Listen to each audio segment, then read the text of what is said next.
Well, as you just saw, we just a few minutes ago got the raccoon, and thought we'd leave that spot, come to the front, and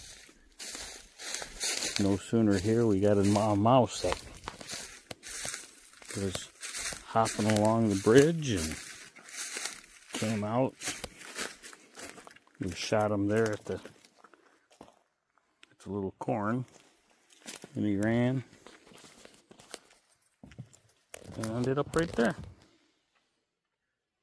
So we'll put him on the, get the pliers, we'll put him on the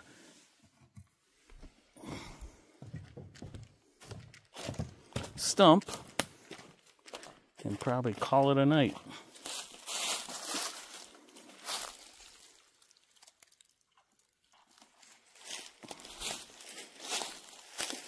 All right, guys.